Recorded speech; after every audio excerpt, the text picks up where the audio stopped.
Hello, today we will be talking about patent search. So typically, when you file for a patent application, the patent office will perform a search on your claims, and then they'll issue more likely some sort of a novelty rejection or an obviousness rejection. So to know in advance what the obstacles may be coming up for your patent application, you may want to consider doing a patentability search before you file the case.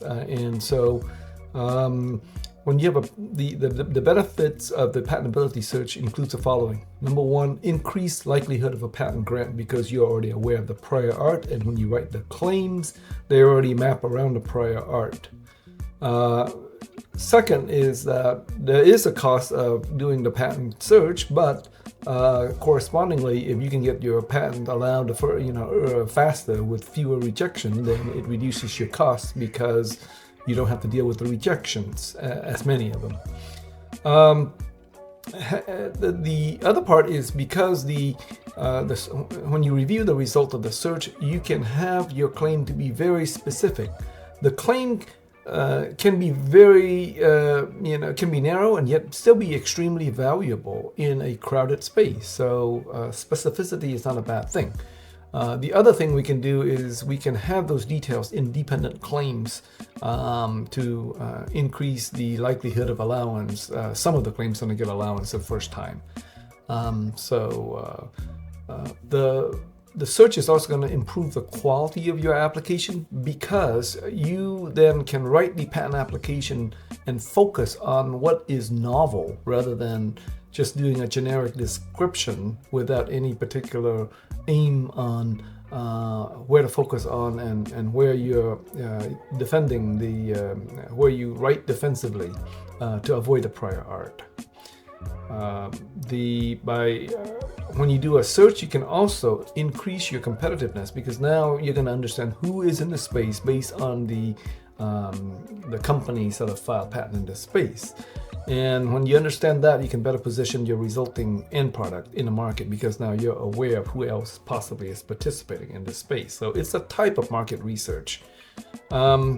And because of that, you can have a better assessment of the market as to, number one, is this a space that's large companies are in, or is this a space where they're very there are only a few individuals patenting and there's no company. So that means that you have significant opportunities there. And so in general, those are the factors that dictate why you should do a search. The next question then is, should you hire a search specialist, or should you just do it yourself using the resources at the uspto.gov or for free on Google?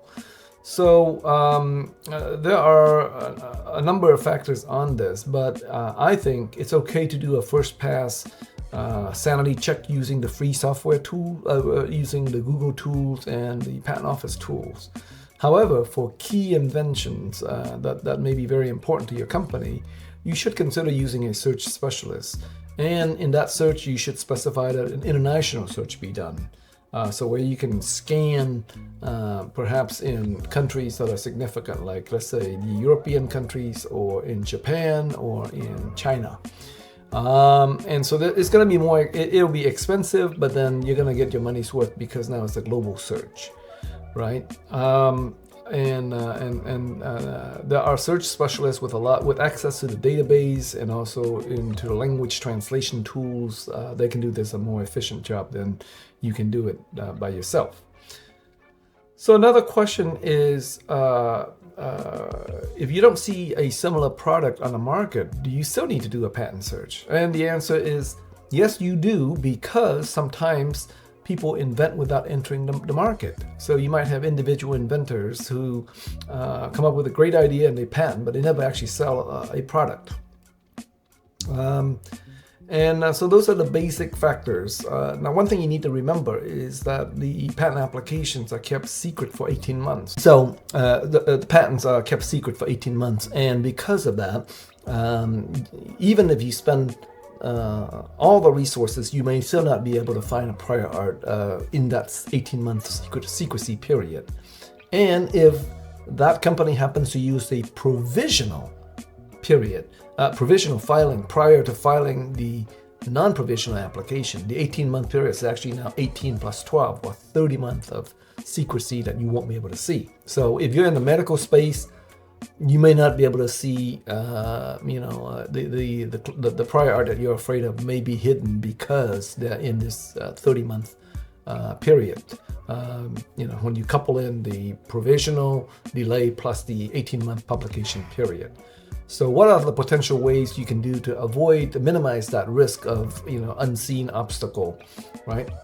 I always recommend that people who elect not to go with a patentability search, they provide as much details as possible. And the reason is that the more details you put into the application, the lower the risk that you're going to run aground, you're going to collide with somebody else, let's say halfway around the world, that's trying to solve the same problem. Because most people will solve the problem in different ways. And so the more details you put in the application, that is one strategy to avoid the uncertainty of secret prior art or secret patent application that hadn't been published. Then the next question is, let's say if you did your application and before you launch your product, should you do a clearance, i.e. that's called a patentability, that's called an opinion on, let's say, some potential patent that you come across that may be close enough to your product. So there, what you should do is seek out a non-infringement opinion. And what does that do? In that case, the attorney will focus on the patent that you're worried about, and then they'll pull the file history, i.e. the argument between the applicant and the patent office, and then they use that information to interpret your claims in addition to the description of the patent application. So they'll use the description plus the file history to see if there's some sort of an estoppel argument. If they argue that their invention is novel because they don't do X, Y, and Z, and if you do X, Y, and Z, then they're stopped from arguing that their claims are going to map into your particular invention. So all this is done by opening up the hood on the patent and then seeing what argument was raised. So we recommend that before you launch your product, you should perform a freedom to operate opinion, and that will possibly reduce your risk downstream of running across patents that may stop you from commercializing your product. And at Patent PC, we exist to help founders navigating the complexity of the patent system. So if you have any questions, please call us or email me at btran@patentpc.com. I look forward to talking with you.